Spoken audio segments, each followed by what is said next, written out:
Bonsoir à tous, bienvenue à ceux d'entre vous qui nous rejoignent sur le plateau de KTO, toujours à Rome, pour suivre le synode des évêques sur les jeunes, la foi et le discernement vocationnel.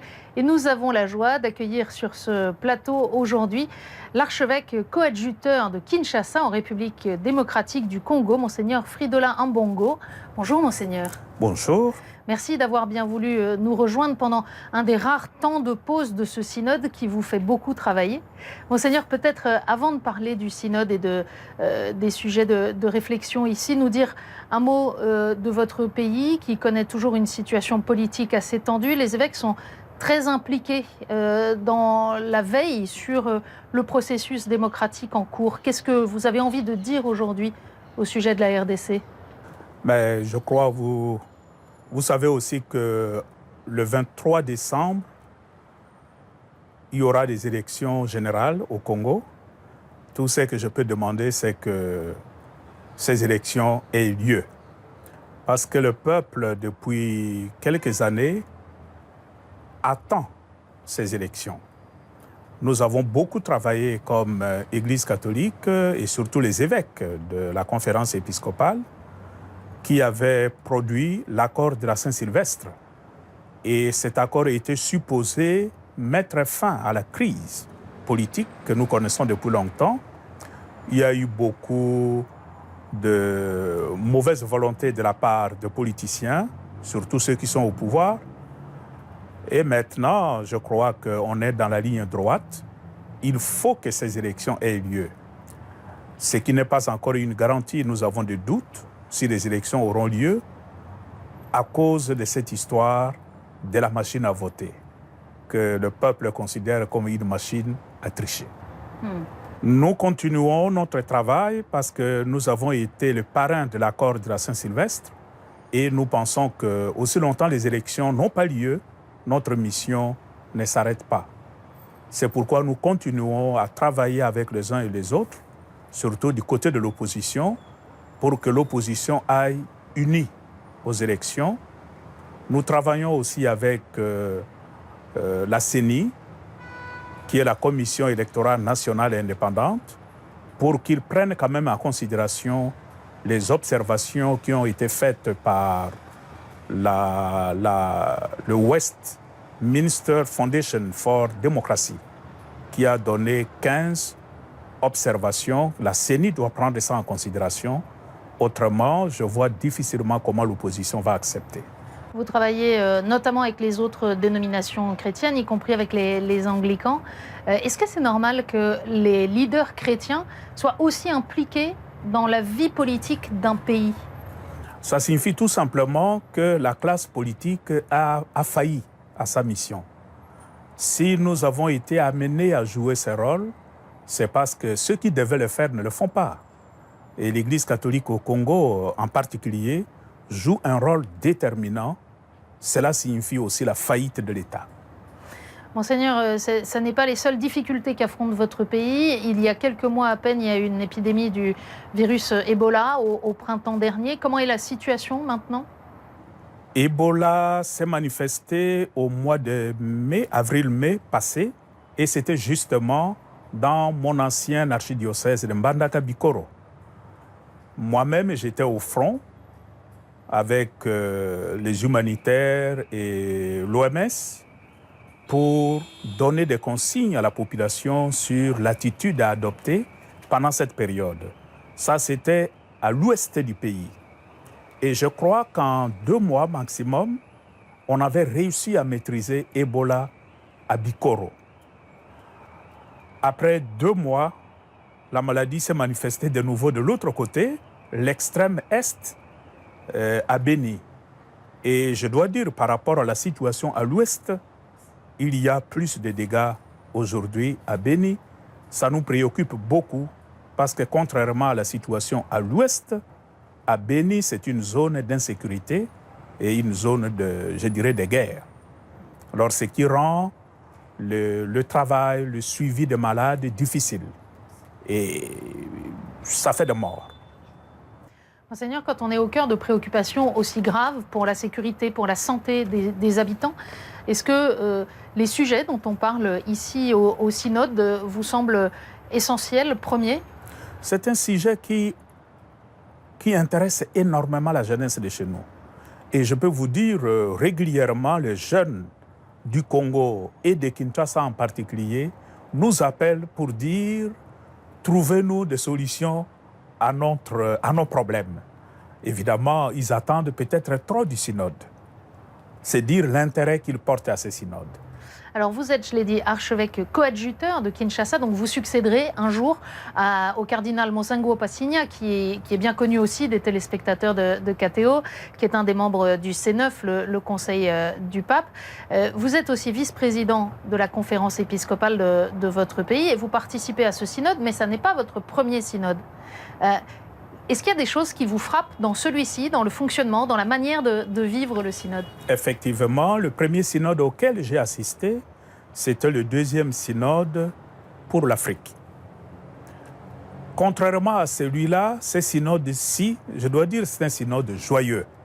C'est un synode très sympathique parce que beaucoup de choses ont changé. Avant, c'était plus le père synodaux, en d'autres termes, les évêques, qui parlaient pendant pratiquement 3 semaines. Et c'était la 4e semaine qu'on allait travailler en petits groupes linguistiques. Mais cette fois-ci, les interventions sont alternées par des pauses de méditation. Ensuite, chaque grande partie, il y a 3 articulations pendant ces travaux de synode. La première partie est sanctionnée par des travaux en petits groupes, ce qui permet à tout le monde de s'exprimer sur le sujet. Ce qu'on ne peut pas faire dans la grande salle, on peut le faire en petits groupes. Et je dois dire, avec la participation des jeunes dans la grande salle, devant le pape, et c'est eux qui applaudissent quand ça leur plaît, mais aussi ils gardent le silence quand ça ne leur plaît pas. Et ça, nous n'avions jamais vu ça à un synode. Donc ça change vraiment l'atmosphère, même dans les séances plénières. Complètement. Non seulement les jeunes sont là pour participer comme des auditeurs, auditrices, mais ils participent réellement, ils prennent la parole et s'expriment en toute liberté. C'est vraiment un synode de jeunes. Alors beaucoup ont noté justement que les jeunes qui sont là, ils ne sont pas très nombreux, mais ils représentent les jeunes des différents continents. Ils ont cette qualité, semble-t-il, de s'exprimer de manière très directe, sans chercher à faire plaisir, mais en disant vraiment à la fois quelle est leur expérience et quelles sont leurs attentes. Est-ce que vous avez entendu des choses de leur part qui vous ont surpris, qui ont enrichi votre réflexion? Tout à fait. La méthode de suivi permet justement de donner l'occasion aux jeunes de s'exprimer et en même temps de nous interpeller. Quand je dis nous, ce n'est pas seulement nous les évêques, mais nous les adultes, nous les jeunes d'hier. Quand ils parlent, mais il y a des choses dans lesquelles nous nous retrouvons. Et c'est une très très bonne chose de voir ces jeunes prendre la parole en toute liberté et s'adresser même directement au Saint-Père. Ça, on n'a jamais vu ça. Ce qui, moi, personnellement, m'a beaucoup plu, c'est quand les jeunes prennent la parole pour dire « l'Église, c'est aussi nous. Nous sommes ici, non pas pour que l'Église puisse parler de nous comme si nous étions à côté de l'Église. Nous, les jeunes, nous sommes aussi l'Église. » Donc, ce n'est pas un synode où on traite des jeunes, mais c'est un synode qui traite de l'Église avec sa composante la plus dynamique, la plus jeune, la plus joyeuse. Ces jeunes, en même temps, ils demandent aussi à être enseignés, c'est-à-dire ils demandent aussi qu'il y ait sur leur route des aînés qui les accompagnent. D'après la méthode de suivi, et c'est ce que nous avons fait jusqu'à maintenant, la première partie, c'était interpréter, c'est-à-dire ouvrir grandement les yeux, les oreilles, pour voir et comprendre. Qu'est-ce que nous avons vu, qu'est-ce que nous avons compris? C'est la situation de la jeunesse d'aujourd'hui. Et moi, personnellement, je peux dire, en écoutant les uns et les autres, On peut dire être jeune aujourd'hui est plus compliqué qu'hier. Vous êtes sûr de ça? La jeunesse d'aujourd'hui est confrontée à des choix que nous n'avions pas. Les parents ne sont pas les seuls éducateurs pour la jeunesse d'aujourd'hui. Ils reçoivent des informations de partout, aussi de l'école, aussi de leurs amis, mais aujourd'hui surtout de ce qu'on appelle le continent numérique à travers Internet et les parents et les enseignants sont complètement dépassés par la situation de la jeunesse. Ce qui a comme revers, la jeunesse est confrontée à une multitude de choix au point que, des fois, il se pose des questions, qu'est-ce que je dois faire? Il ne sait plus comment choisir. Alors que de notre temps, les choses étaient plus ou moins plus claires. Ça, c'était la première partie, cette situation de la jeunesse qui est devant cette multitude de choix. Mais la deuxième partie que nous avons commencé depuis lundi, c'est interpréter. Étant donné que la situation de la jeunesse d'aujourd'hui est celle-là, une jeunesse est confrontée à de multiples choix, parfois difficiles, il y a quand même un éclairage au bout du chemin et cette lumière s'appelle Jésus. Jésus. Et il est important pour le jeune d'abord de connaître cette source de lumière qui est Jésus. En le connaissant, ça peut permettre à la jeunesse justement de faire un bon discernement pour pouvoir faire un bon choix. Et c'est pour cela que le jeune, la jeunesse d'aujourd'hui, a besoin d'être accompagné sur le chemin de son discernement. Ce qui vous semble, parce que cette complexité du monde, cette diversité aussi des situations que vivent les jeunes qui ne sont pas dans les mêmes situations à Kinshasa, dans votre diocèse, ou à Paris, ou au Vietnam, ils ne vivent pas les mêmes expériences au quotidien.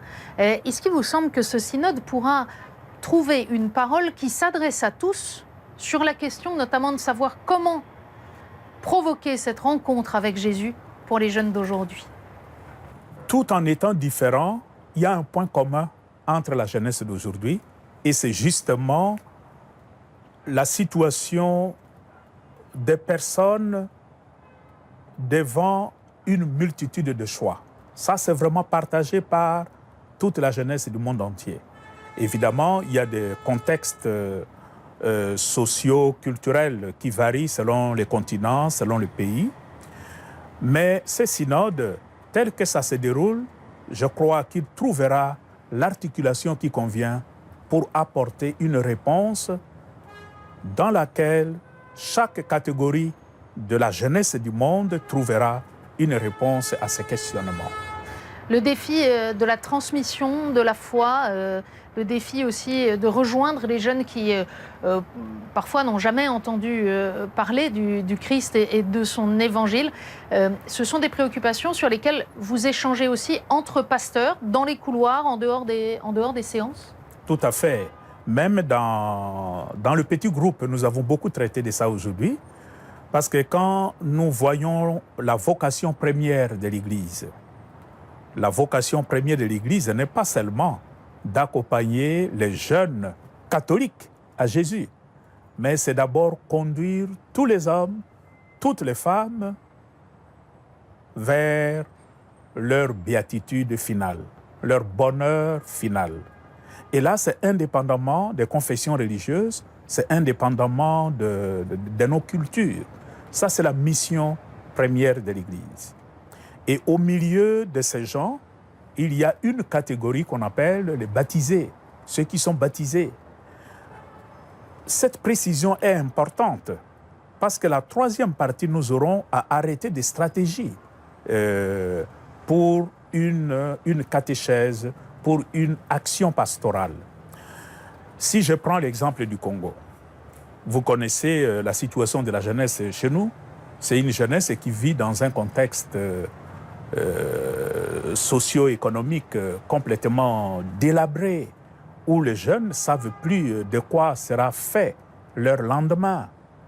Alors, l'action de l'Église dans ces cas-là c'est de s'occuper de tous les jeunes, et on le voit. Quand vous êtes à Kin, il y a des jeunes qu'on appelle des chégués. Ce sont des enfants de la rue ou des enfants qu'on a jetés dans la rue à cause des difficultés économiques des parents, dans l'incapacité de prendre tous ces enfants en charge.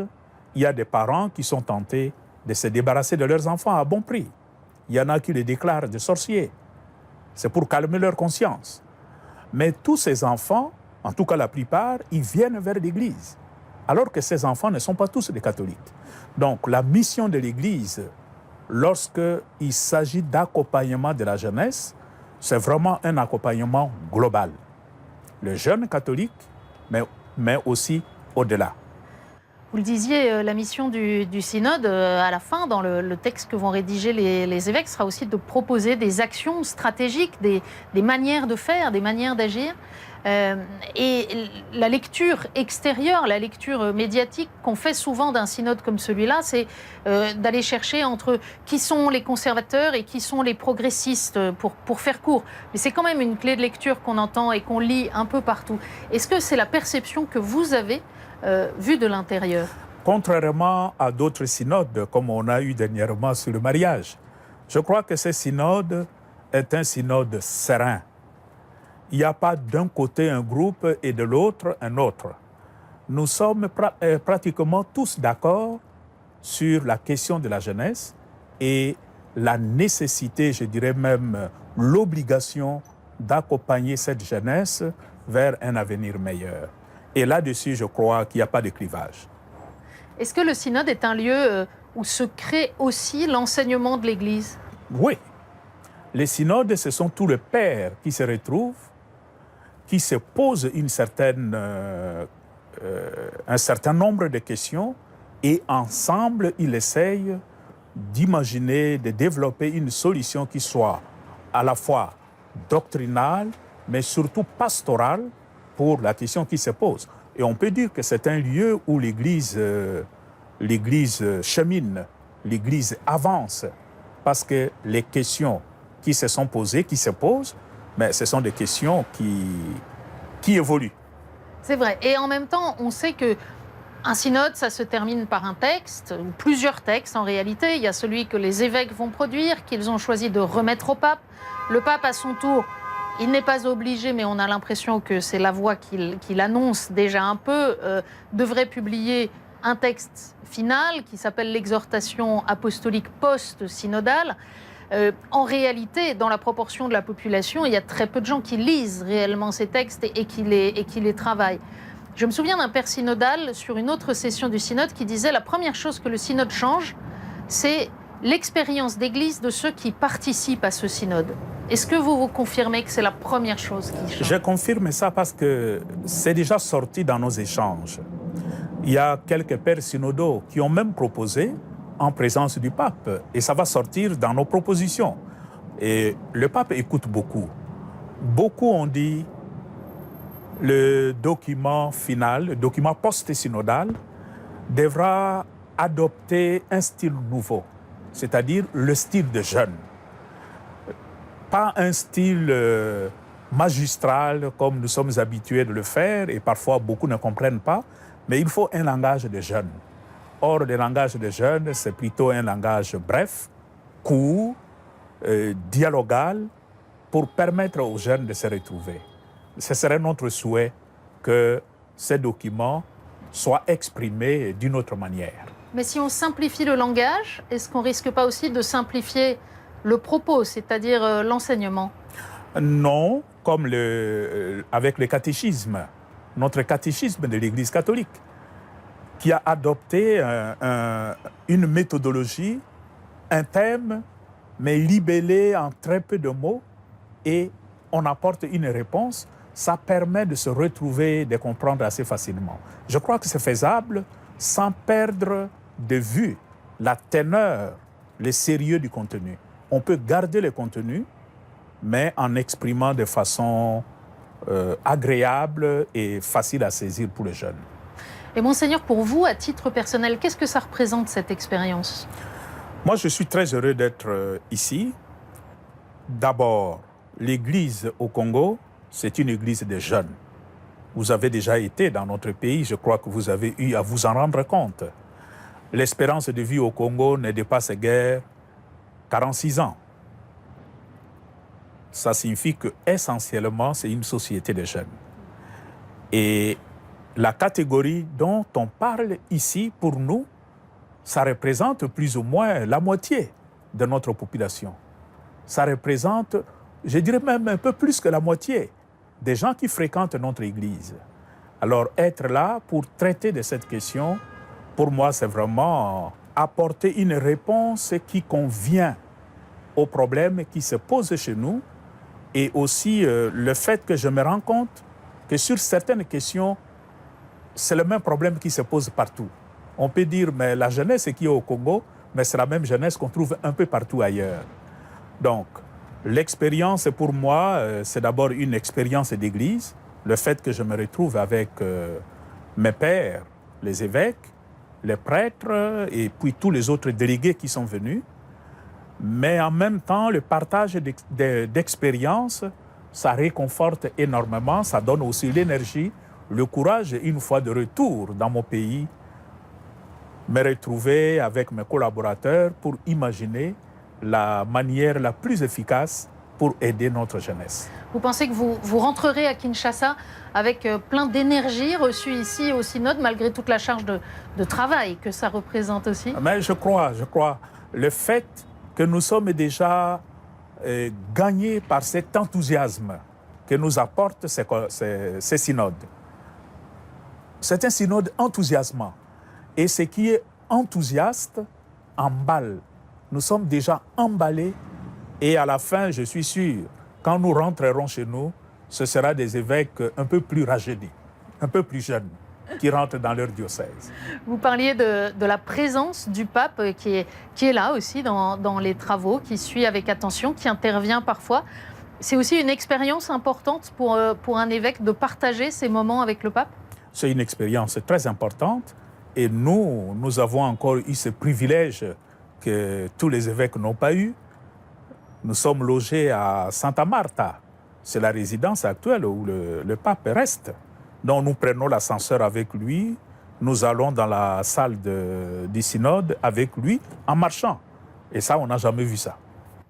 Et alors c'est l'occasion de lui dire quelques mots de votre pays ou de lui poser des questions ou de...